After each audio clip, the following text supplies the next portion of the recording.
Assalamualaikum warahmatullahi wabarakatuh dan salam sejahtera. Apa khabar murid-murid sekalian? Alhamdulillah, cikgu pun sihat di sini. Melalui satu program yang dianjurkan oleh MPSM Negeri Kedah dan juga kerjasama daripada Jabatan Pendidikan Negeri Kedah, kita telah menyediakan satu program yang diberi nama Eureka Science SPM. Di dalam slot ini, cikgu dan murid kita akan membincangkan penerokaan topik-topik kritikal yang agak sukar dikuasai oleh murid-murid. Jadi program ini akan disampaikan oleh 6 orang guru sains yang hebat-hebat belaka. Iaitu kita boleh lihat di sini Cikgu Jamil bin Abu Bakar, Cikgu Nur Zawani binti Zakaria, Cikgu Nurul Hizan binti Zakaria, Cikgu Syahidah binti Omar, Cikgu Nurul Akma binti Bahari serta cikgu sendiri iaitu Cikgu Nurliza binti Mat Lazim. Cikgu telah memilih tajuk tingkatan 4 bab 8 iaitu unsur dan bahan, dan subtopik yang telah cikgu pilih untuk dibincangkan pada hari ini ialah jadual berkala unsur moden. Ini merupakan satu tajuk yang agak sukar untuk pelajar fahami. Jom kita tengok. Objektif pembelajaran pada hari ini. Seharusnya selepas PDP pembelajaran pada hari ini, murid boleh mencerminkan jadual berkala unsur moden, mendeduksikan prinsip susunan unsur dalam jadual berkala unsur moden, melakar dan melukis susunan elektron unsur dalam kumpulan. Seterusnya, menjelaskan pembentukan ion positif dan ion negatif. Dan akhir sekali, mewajarkan pendermaan dan penerimaan elektron untuk mencapai susunan elektron stabil. Murid-murid pernah lihat tak jadual yang berada di depan ini? Cuba ingat kembali. Ya. Semasa tingkatan 1 dulu kan? Ini merupakan jadual berkala unsur moden. Jadual berkala unsur moden ini mengandungi 118 unsur yang telah ditemui oleh para saintis. Mari kita sama-sama lihat. Terdapat lajur yang menegak iaitu kita panggil sebagai kumpulan. Manakala yang melintang pula kita panggil sebagai kala. Dalam kumpulan, kita dapati terdapat kumpulan 1 di barisan sebelah kiri sekali. Kemudian yang barisan kedua pula adalah kumpulan yang kedua. Diikuti kumpulan ketiga, 4, 5, 6, 7, 8, 9, 10, 11, 12, 13, 14, 15, 16, 17 dan akhir sekali 18. Kita belajar mengira nombor hari ini. Okey, untuk baris yang melintang kita ada kala 1, kala 2, 3, 4, 5, 6 dan 7. Yang di bawah sekali itu kita ada siri-siri unsur daripada kumpulan 6 dan 7. Iaitu siri lantanida dan di bawah sekali adalah siri actinida. Okey, yang terdapat di dalam unsur ini, kita lihat apa yang ada di situ. Okey, yang pertama kita boleh nampak di situ nombor yang di atas kita sebut sebagai nombor proton.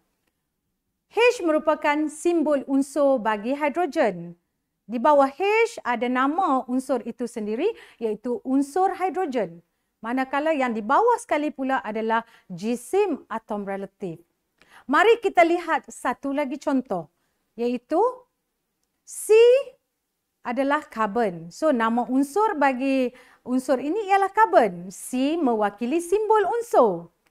6 mewakili nombor proton yang terdapat dalam unsur karbon. Manakala 12 mewakili jisim atom relatif. Seterusnya, apabila merentasi kala dari kiri ke kanan, kita dapati sifat logam berkurang dan sifat bukan logam pula meningkat. Seterusnya, perubahan sifat oksida. Apabila logam bertindak balas dengan oksigen, ia berubah sifat daripada oksida base kepada oksida asid. Seterusnya, sifat kekonduksian arus elektrik semakin berkurangan. Kalau kita lihat tadi ada warna kuning, warna oranye dan juga warna biru. Warna kuning tadi mewakili unsur-unsur logam. Warna oranye mewakili unsur-unsur separuh logam, manakala warna biru pula mewakili unsur bukan logam. Bagaimana ia disusun di dalam jadual berkala unsur? Jadi kita tengok prinsip susunan unsur dalam jadual berkala unsur moden ini. Yang pertama, unsur disusun mengikut tertib menaik nombor proton. Seterusnya, nombor proton ini ditakrifkan sebagai bilangan proton yang terdapat di dalam nukleus sesuatu atom. Okey, seterusnya susunan elektron unsur. Bagi atom neutral, murid-murid mesti ingat bilangan proton adalah sama dengan bilangan elektron. Elektron disusun mengelilingi nukleus dalam petala yang kita panggil sebagai petala elektron. Elektron akan memenuhi petala terdekat dengan nukleus dahulu, iaitu petala yang pertama. Seterusnya, elektron hanya dapat diisi dalam petala baharu apabila petala sebelumnya telah diisi. Jadi kita lihat di sini, petala pertama dapat diisi dengan 2 elektron, tak boleh lebih. Petala kedua pula dapat diisi dengan 8 elektron yang maksimum. Seterusnya petala ketiga dapat diisi 18 elektron, manakala jika ada baki elektron lagi, ia akan masuk ke dalam petala yang keempat dan seterusnya. Kita tengok contoh oksigen di sini. Nombor proton bagi atom oksigen ialah 8. Memandangkan atom oksigen merupakan atom yang neutral, maka bilangan elektron dalam atom oksigen juga ialah 8. Senang kita nak susun sebab kita dah tahu dah kata bilangan elektronnya adalah 8. Untuk petala yang pertama, kita boleh susun 2 elektron. Jangan lebih 3, 4, 5 tak boleh. Untuk petala kedua, tadi kita dah maklumkan, cikgu dah maklumkan pada murid, kita boleh masukkan 8 elektron untuk maksimum. Tetapi memandangkan baki oksigen, elektronnya tinggal 6, maka kita akan masukkan yang baki 6 elektron itu ke dalam petala yang kedua. Ini bermakna susunan elektronnya mempunyai 2 petala dan ditulis sebagai 2.6. Jangan tulis koma. Ingat pesan cikgu. Seterusnya cikgu bagi contoh yang kedua supaya pelajar akan lebih mudah faham, iaitu atom sulfur. Kita tengok pula. Nombor proton bagi atom sulfur ialah 16. Ingat tak? Kalau atom neutral, nombor proton mesti sama dengan nombor apa? Bilangan elektron juga 16. Okey, kemudian kita nak susun. Petala pertama, masukkan 2 elektron. Petala kedua berapa? Ya, 8 elektron.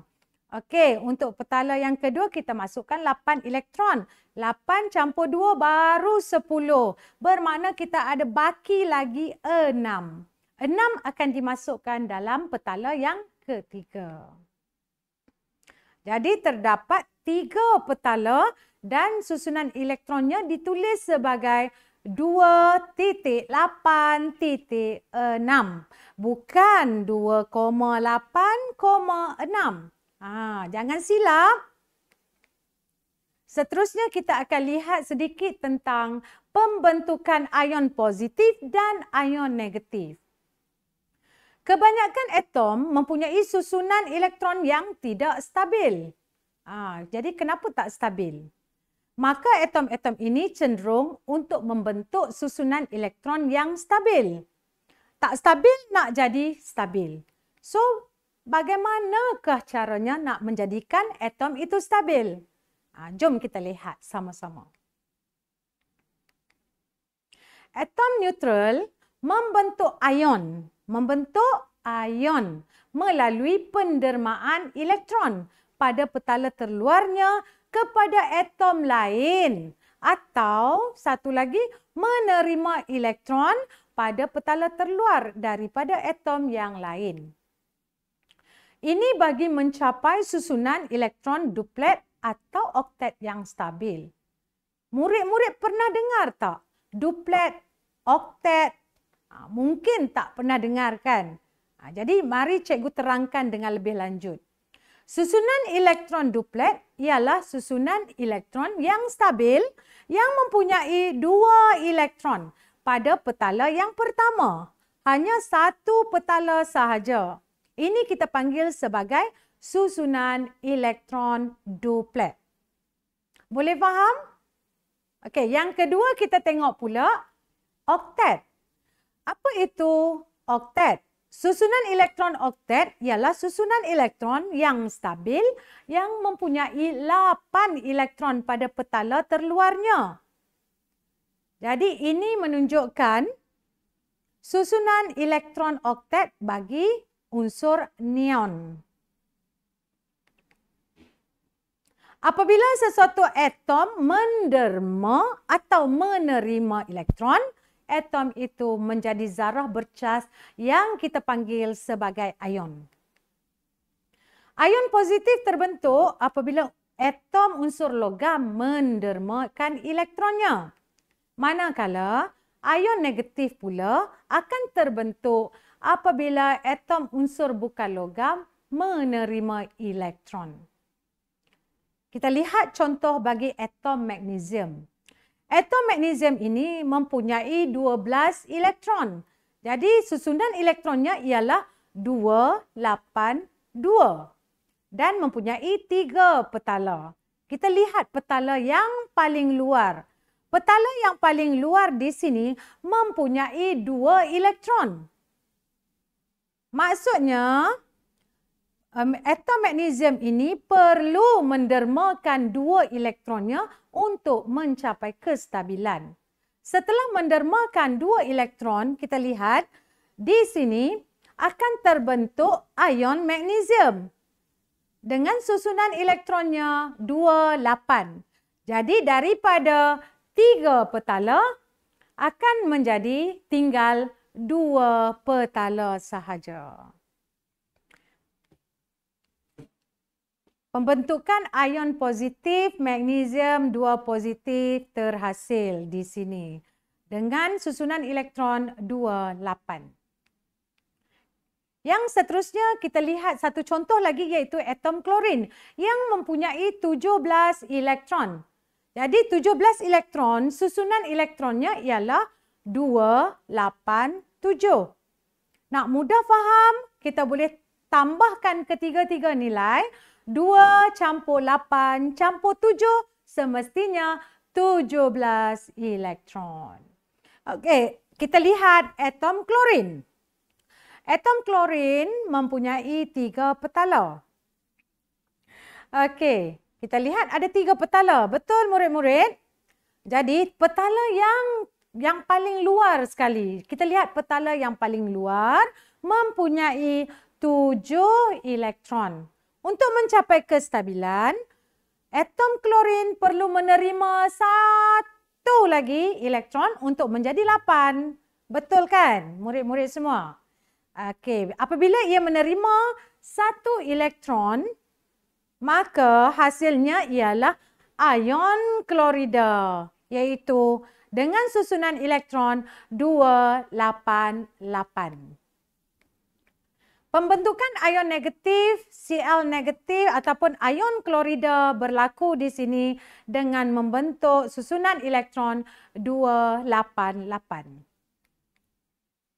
Seterusnya, kita buat sedikit latihan ulang kaji untuk lebih murid-murid lebih memahami tentang topik yang dibincangkan pada hari ini. Jadi Raja 1 menunjukkan sebahagian daripada jadual berkala unsur moden. P, Q, R, S, T dan U ialah huruf-huruf yang digunakan bagi mewakili unsur dalam jadual berkala unsur moden dan bukan merupakan simbol sebenar unsur tersebut. Soalannya, bagaimanakah unsur disusun dalam jadual berkala unsur moden? Ingat tak tadi kita ada bincangkan di awal perbincangan tadi, iaitu jawapannya unsur disusun mengikut tertib menaik nombor proton. Seterusnya untuk soalan B, unsur-unsur manakah berada dalam kumpulan yang sama? Ada berapa kumpulan yang kita bincangkan tadi? Ya, betul. 18 kumpulan. Dimulakan dengan kumpulan yang pertama, kedua, dan seterusnya hingga kumpulan 18. Yang mana berada dalam kumpulan yang sama? Boleh bagi tahu cikgu tak? Kita nampak di sini kumpulan yang sama unsur-unsurnya ialah P dan U. Jadi jawapan kita kumpulan 1 unsur P dan U. Seterusnya.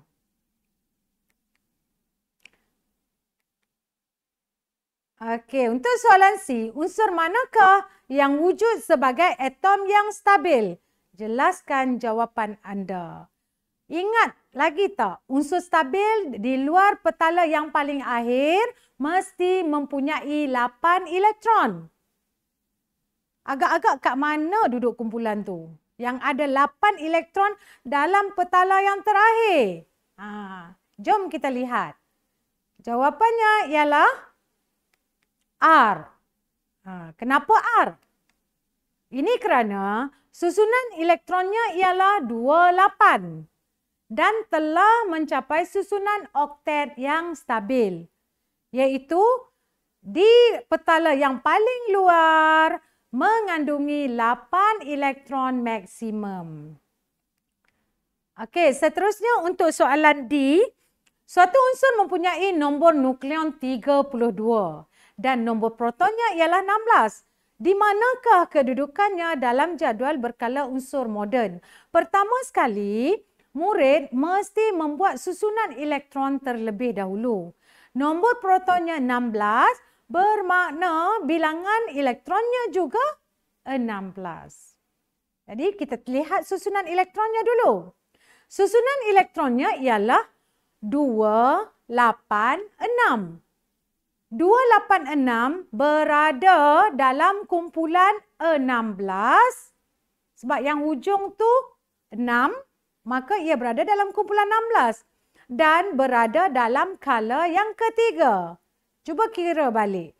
2, 8, 6. So ini ada 1, 2, 3. Kala yang ketiga. Mari sama-sama kita lihat kedudukan bagi unsur tersebut. Okey, ini merupakan kumpulan 16. Dan kala yang ketiga di sini. So, kedudukan untuk unsur ini ialah yang kita nampak dengan tanda simbol X. Jadi, kedudukannya di bahagian ini. Boleh faham, murid? Okey. Seterusnya, kita lihat soalan D. Nyatakan susunan elektron bagi unsur-unsur P dan Q. Sebelum murid-murid dapat membuat susunan elektron, perkara yang paling penting, yang paling utama, yang perlu diketahui oleh murid-murid ialah bilangan elektron. Macam mana kita nak tahu bilangan elektron yang ada dalam P dan Q? Caranya mudah saja. Kita lihat dia punya nombor proton. Nombor proton akan dimulakan dengan nombor 1 di sebelah kiri. Kemudian diikuti nombor 2 di hujung sebelah kanan. Seterusnya P. P nombor berapa agak-agak? Lepas 2, 3. So elektron bagi P juga 3. Untuk kumpulan yang kedua yang seterusnya 4, 5, 6, 7, 8 dan Q. Berapa nilai Q di situ?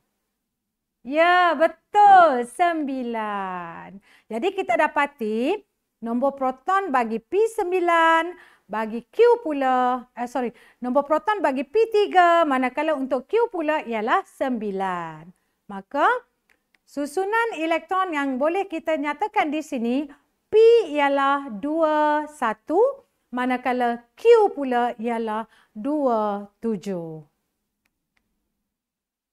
Rajah menunjukkan susunan elektron bagi unsur neon dan unsur natrium. Untuk unsur neon, kita ada 2 petala di sini, manakala unsur natrium terdapat 3 petala. Atom neon adalah stabil. Okey, mari kita lihat atom neon. Kenapa stabil? Lihat pada petalanya yang paling luar sekali, iaitu di sini. Paling luar sekali kita dapati ada bilangan elektronnya ada 8 elektron yang menjadikannya ia stabil. Kemudian untuk natrium pula adalah tidak stabil. Berikan sebab untuk menyokong pernyataan ini. Wah, markah kat situ bukan main banyak lagi. 4 markah. Bagaimana murid-murid nak tulis nak bagi dapat 4 markah? Okey, kita akan bahagikan 2 markah untuk neon dan 2 markah lagi untuk atom natrium. Yang pertama, jawapan yang boleh dituliskan di sini, atom neon mempunyai susunan elektron oktet. Ingat kembali perbincangan kita tentang oktet tadi. Yang kedua, atom neon mempunyai susunan elektron yang stabil. Jadi, atom neon tidak perlu lagi menerima sebarang elektron. Seterusnya, untuk atom natrium. Atom natrium mempunyai susunan elektron 281. Lihat petala yang paling luar bagi atom natrium, iaitu bilangan elektronnya ialah 1. Atom natrium perlu mendermakan 1 elektronnya untuk mencapai susunan elektron oktet yang stabil untuk menjadikan susunan elektronnya 28.